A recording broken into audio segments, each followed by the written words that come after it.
اسلام ایک مکمل مذہب ہے اور اسلام نے نہ کسی پہلو کو بھی چھوڑا نہیں ہے۔ اسلام میں ایک عمل ہے جس کو ہم مشورہ کہتے ہیں، یعنی میٹنگ کرنا۔ آپ نے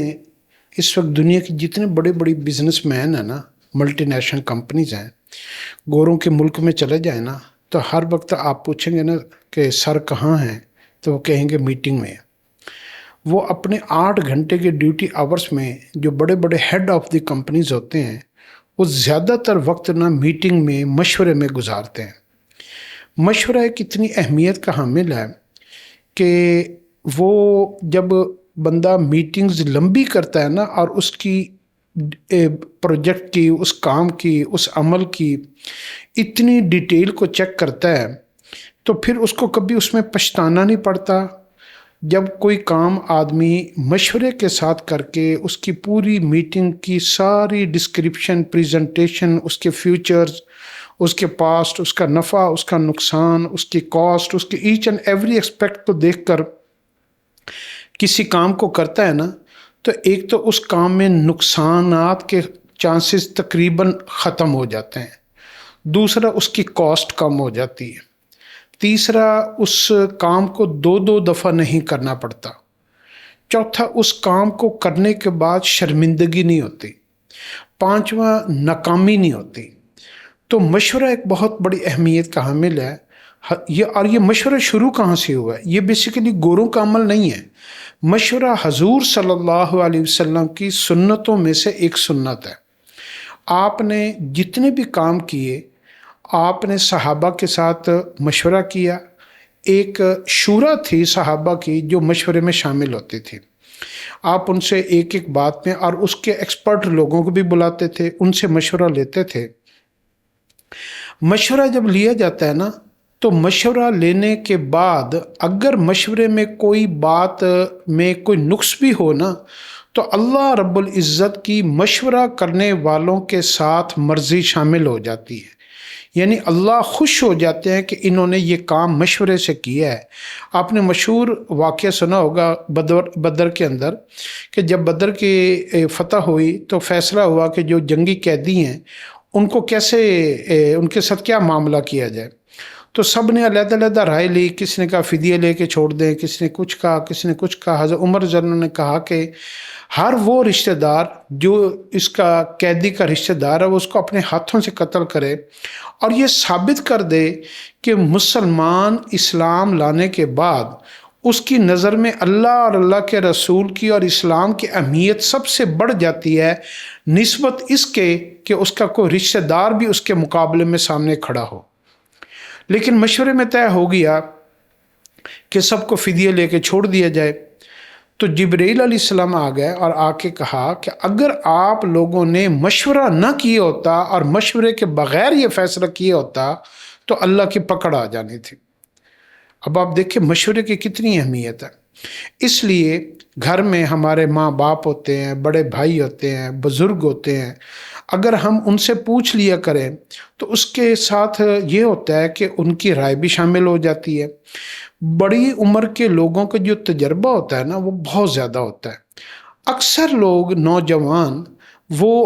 بزرگوں کو انڈر ایسٹیمیٹ کرتے ہیں، اس لیے پہلے وقتوں میں بزرگوں کو شادیوں میں، پنچایتوں میں، بڑی محفلوں میں ساتھ لے کر جاتے تھے، کیونکہ بزرگوں کی موجودگی میں جو مشورے کے ساتھ فیصلہ ہوتا تھا نا اس میں کبھی شرمندگی نہیں اٹھانی پڑتی تھی۔ تو آپ اپنی زندگی میں ایک عمل جو ہم نے سب نے چھوڑ دیا ہے جس کو مشورہ کہتے ہیں اس کو شروع کر لیں۔ اور کہاں سے شروع کریں؟ اپنے ہر کام کو نا اپنے والدین کو بتایا کریں،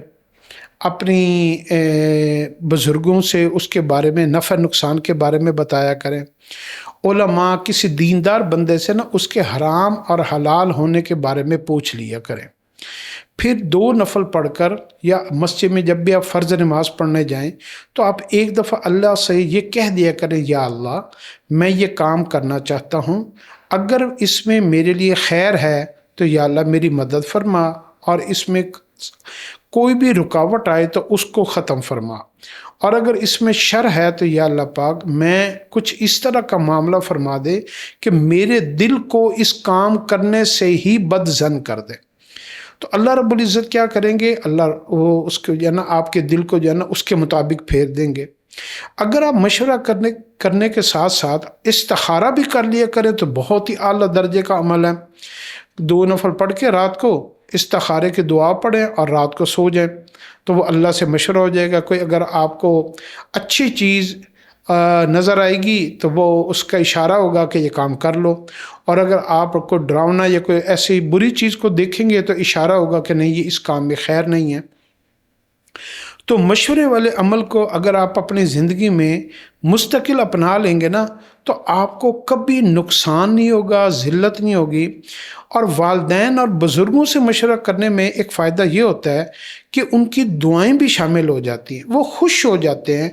بڑے ہمارے جو ہے نا وہ چھوٹی چھوٹی باتوں پہ خوش ہو جاتے ہیں کہ میرا بیٹا نا مجھ سے پوچھ کے چلتا ہے، اس نے مجھے بتایا تھا، وہ میرے سے پوچھنے آیا تھا، اس نے مجھ سے مشورہ لیا تھا۔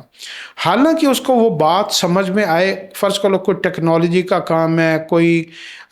اس طرح کا کام ہے، کوئی پروجیکٹ ہے جس کا والدین کو نہیں پتہ، پھر بھی آپ ان کو بتائیں کہ میں نا یہ کام کرنے جا رہا ہوں، آپ مجھے اجازت دے دیں تاکہ میں یہ کام کر لوں۔ وہ صرف اتنا کہہ دیں گے ہاں بیٹا کر لو، حالانکہ ان کو جو ہے نا وہ پتہ نہیں ہوگا اس کام کا، تو وہ ساتھ کیا کریں گے، آپ کے جانے کے بعد پیچھے دعا کریں گے یا اللہ اس کی مدد فرما۔ اور ان کی جب ہاں ہو جاتی ہے نا، ماں باپ کی جب ہاں ہو جاتی ہے تو آپ یقین کر لیں اللہ کی بھی ہاں ہو جاتی ہے۔ تو اپنے ارد گرد اپنے آپ کو جو ہے نا وہ بالکل ہر فن مولا نہ سمجھا کریں اور بے لگام نہ سمجھا کریں۔ یہ جو شیطان ہوتا ہے نا، یہ انسان کے اندر کبر، خود پسندی، عجب پسندی، بڑا پن، انا، غرور اور میں اس کے اندر مبتلا کر کے یہ اپنی باتوں میں کہتا ہے کہ تجھے کسی سے پوچھنے کی کیا ضرورت ہے، لوگ تم سے پوچھتے ہیں، تمہیں کسی کے پاس جانے کی ضرورت ہی نہیں ہے۔ تو یہ اپنے بزرگوں کو اپنی زندگی کے بڑے بڑے فیصلوں میں، چھوٹے فیصلوں میں نکال دیتا ہے، اور یہ ہماری ناکامی کی سب سے پہلی ابتدا ہوتی ہے۔ پھر ہم بیٹھ کر روتے ہیں، شادی کا موقع ہو، کسی کی شادی ہو، کوئی کاروبار کرنا ہو، کوئی مال خرید، حتیٰ کہ یہاں تک پوچھا کریں کہ میں نا آج بازار سے مال خریدنے جا رہا ہوں تو مجھے اجازت دے دے میں آج مال خرید لوں، تو ماں نے کیا کہنا، ماں کہہ دے کہ ہاں بیٹا خرید لو جا کے، تو ساتھ دعا دے، دعا مل جائے گی۔ اور مشورے میں اللہ رب العزت جو ہے نا، جو بندہ مشورے کے ساتھ کام کرتا ہے نا، وہ حضور صلی اللہ علیہ وسلم کی سنت کو زندہ کرتا ہے، اور جس نے سنت کو زندہ کیا اس کو 100 شہیدوں کے برابر ثواب ہوتا ہے۔ یہ ایک عبادت ہے، ایک عبادت ہوتی ہے کہ آپ لمبے لمبے نفل پڑھیں، قرآن پڑھیں، اور جو ہے نا ایک ہوتی ہے کہ آپ ایک چھوٹا سا سمارٹ ورک کریں کہ آپ مشورہ کر لیں اور مشورے کو سنت سمجھ کے کر لیں تو آپ کو لمبی عبادت سے بھی زیادہ ثواب مل جائے گا۔ تو مشورہ سراسر خیر ہوتی ہے، لمبے مشورہ کیا کریں، اپنے سٹاف کے ساتھ میٹنگ کیا کریں، اپنے ملازموں کے ساتھ میٹنگ کیا کریں، چھوٹے عملوں کو بھی ساتھ بٹھا کر میٹنگ کیا کریں۔ آپ کے سویپر ہیں، آپ کے آفس بوائز ہیں، آپ کے پی اینز ہیں، آپ کے جو ہے نا کلرک ہیں، آپ کے جونیئر ہیں، آپ کے جو ہے نا سینئرز ہیں، آپ سب کو بٹھا کر مشورہ کیا کریں کہ یار ہمیں نا یہ ایک ہم سے پرابلم آ رہا، آپ مشورہ دے کیا کریں۔ کبھی کبھی اللہ کسی کی زبان سے ایسی خوبصورت بات نکلواتا ہے کہ بندہ کو جو ہے نا کہتے ہیں یار یہ تو کبھی بات میرے ذہن میں نہیں آئی تھی۔ میں ایک دفعہ جرمنی میں تھا، تو جرمنی کے اندر ایک کمپنی میں مجھے جانے کا اتفاق ہوا، تو وہاں میں نے دیکھا کہ ساری کمپنی کا سٹاف جو ہے نا وہ کھڑا ہوا تھا، اور ایک بندہ جو ہے نا ان کے ساتھ بات کر رہا تھا ڈچ لینگویج میں، جرمن زبان میں۔ جب ان کی میٹنگ ختم ہو گئی نا تو میں نے اپنے دوست سے پوچھا کہ یہ کیا کر رہے تھے، تو اس نے کہا کہ یہ ان کی عادت ہے کہ یہ روزانہ کمپنی کے سارے جونیئر سینئر ورکر سارے اکٹھے ہوتے ہیں، اور ان میں سے ہر روز بندہ علیحدہ علیحدہ بدل کے، کبھی کوئی بندہ کسی کی باری آتی ہے، ایک بندہ جو ہے نا آ کے اسٹیج کے اوپر ان سے کہتا ہے کہ ہم نے جو کام کل کیا تھا نا اس میں ہمیں یہ پرابلم آئی تھی اور ہم نے آج اس سے بہتر کرنا ہے، ایک ریمائنڈر ہو جاتا ہے، اور جو مسٹیکس کل ہوئی ہوتی ہیں اس کا ذکر ہو جاتا ہے کہ کل ہم سے یہ غلطی ہوئی تھی، کسی کے ایٹیچیوڈ کا مسئلہ ہو، کوئی چیز گندی رہ گئی ہو، کوئی کوالٹی میں ایشو ہو، تو باقی ساروں کو اس بات کو اکیلے اکیلے بتانے کے بجائے اکٹھے ہی سب کو جو ہے نا پچھلے دن کی غلطیاں اور آنے والے وقت میں اس کو بہتر کرنے کا عزم، تو ساروں کو اس کی وارننگ، اس کی پولائٹلی سی جو ہے نا وہ یاد دہانی اکٹھی ہو جاتی ہے، اور یوں جو ہے نا ان کی ڈیلی جو ہے نا کوالٹی بڑھتی جاتی ہے۔ اگر آپ پوری دنیا میں پروڈکٹس کی کسی بھی چیز کی کوالٹی کی اگر آپ نے چیز دیکھنی ہوگی نا، تو آپ کو دنیا میں سب سے زیادہ کوالٹی والی چیز جرمن ملے گی۔ حالانکہ جاپان بھی بڑی اچھی کوالٹی کی چیزیں بناتا ہے، لیکن جب دونوں کی کوالٹی آپس میں کمپیئر کریں گے تو جرمن کی کوالٹی جو ہے نا وہ جاپان سے بھی بڑھ جائے گی۔ آپ BMW دیکھ لیں، آپ مرسڈیز دیکھ لیں، تو جو ہے نا اس طریقے سے اور بھی پروڈکٹ ہیں جرمن والے۔ میں ٹیکسٹائل میں کام کرتا تھا جرمنی کے ساتھ، تو ان کے جو ہے نا پیرامیٹر بہت ہائی تھے،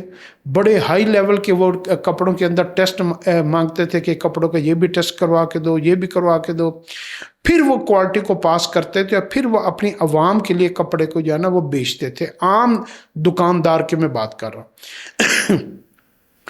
تو مشورہ جو ہوتا ہے نا، یہ مشورے کے ذریعے سے انسان بڑے نقصانات سے بچ جاتا ہے۔ اگر آپ اپنی زندگی میں صرف ایک کام کریں کہ مشورہ شروع کر کے، اور اس میں والدین کو بھی شامل کریں، اپنے ملازموں کو، اپنے جونیئر کو، اپنے سینئر کو، اپنے بیوی بچوں کو، سب کو اگر آپ شامل کریں گے تو آپ کو کیا ہوگا، آپ کو اللہ پاک کی رضا مل جائے گی، آپ کو اس کام میں کبھی ناکامی نہیں ہوگی، اور اس سے آپ کے جونیئر بھی سیکھنا شروع کر دیں گے کہ اچھا یہ کام ہم نے ایسے کرنا ہے، یہ ایسے کرنا ہے، کیونکہ مشورے میں سارے پہلو ڈسکس ہو جاتے ہیں۔ آپ کے گھر والوں کو بھی پتہ لگ جائے گا کہ آج کل جو ہے نا دفتر میں، فیکٹری میں، دکان پہ یہ کام ہو رہا ہے، کیونکہ گھر میں مشورہ جو ہوا ہوگا۔ آپ مکان بنا رہے ہیں تو مکان میں بھی سب سے مشورہ کریں۔ تو مشورہ کرنے سے یہ خیر پیدا ہو جاتی ہے۔ لیکن اس کے ساتھ ساتھ ایک بات آپ یاد اور بھی رکھیں، اگر آپ مشورے کو بطور ایسے لوگوں کے ساتھ اگر آپ مشورہ کریں گے نا جو آپ سے حسد رکھتے ہوں، بغض رکھتے ہوں، کینہ رکھتے ہوں، تو وہ ان کو پتہ لگ جائے گا کہ آپ کیا پروجیکٹ کر رہے ہیں۔ تو آپ نے یہ بھی دیکھنا کہ مشورہ کس سے کرنا ہے۔ 3-4 لوگوں سے آپ نے مشورہ کرنا ہے اور 3-4 سے نہیں کرنا۔ آپ نے دیکھنا کہ کون بندہ آپ کے ساتھ لائل ہے، یہ بات بہت امپورٹنٹ ہے۔ تو کوشش کیا کریں کہ لائل لوگوں سے مشورہ کیا کریں، اور کن لوگوں سے مشورہ نہیں کرنا اس میں آپ نے یہ دیکھنا ہے کہ جو آپ کے مخالف ہوں گے، حاسد ہوں گے، بغض رکھنے والے، کینہ رکھنے والے ہوں گے، اور اس شعبے کے بالکل الف بے کو بھی نہیں جانتے ہوں گے، تو ان لوگوں سے مشورہ کر کے آپ نے صرف ان کے ساتھ بحث و تکرار، وہ آپ سے سوال ایسے ایسے بے تکے کریں گے، مشورہ دینے کے بجائے آپ اور کنفیوز ہو جائیں گے۔ تو ایسے لوگوں سے، کمزور لوگوں سے مشورہ نہ کریں، جو دل کے کمزور ہوتے ہیں، جن کی عقل کے کمزور ہوتے ہیں، جو تنقید کرنے والے لوگوں سے مشورہ نہ کیا کریں، بحث مباحثہ کرنے والے لوگوں سے مشورہ نہ کیا کریں، الجھنوں والے لوگوں سے مشورہ نہ کیا کریں۔ جو لوگ اپنی زندگی میں بہت زیادہ جو ہے نا ایک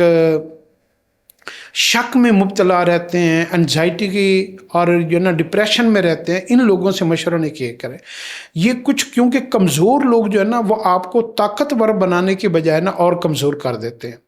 وہ آپ کے اندر نقص نکالیں گے۔ اور ایسے لوگوں سے بھی نہ کیا کریں جو ہر وقت آپ سے مختلف چیزوں کو نہ تقاضا کرتے رہتے ہیں۔ وہ یہی کہیں گے کہ جناب یہ خود تو کام کر رہا ہے تو ہمیں کچھ نہیں دیتا، ہمیں اس نے پیچھے رکھا ہوا ہے۔ تو ایسے لوگوں سے بھی مشورہ نہ کیا کریں۔ تو مشورے کو آپ نے ہمیشہ مضبوط لوگوں سے مشورہ کیا کریں، سمجھدار لوگوں سے مشورہ کیا کریں، پڑھے لکھے لوگوں سے مشورہ کیا کریں، جو بندہ آپ کو ہمت دے، تھپکی دے، حوصلہ دے، تسلی دے، ان لوگوں سے آپ مشورہ کیا کریں، اور اس میں دیندار لوگوں کو ضرور شامل کیا کریں، نیک لوگوں کو بھی شامل کیا کریں۔ اس کی اللہ ہمیں سمجھ عطا فرمائے۔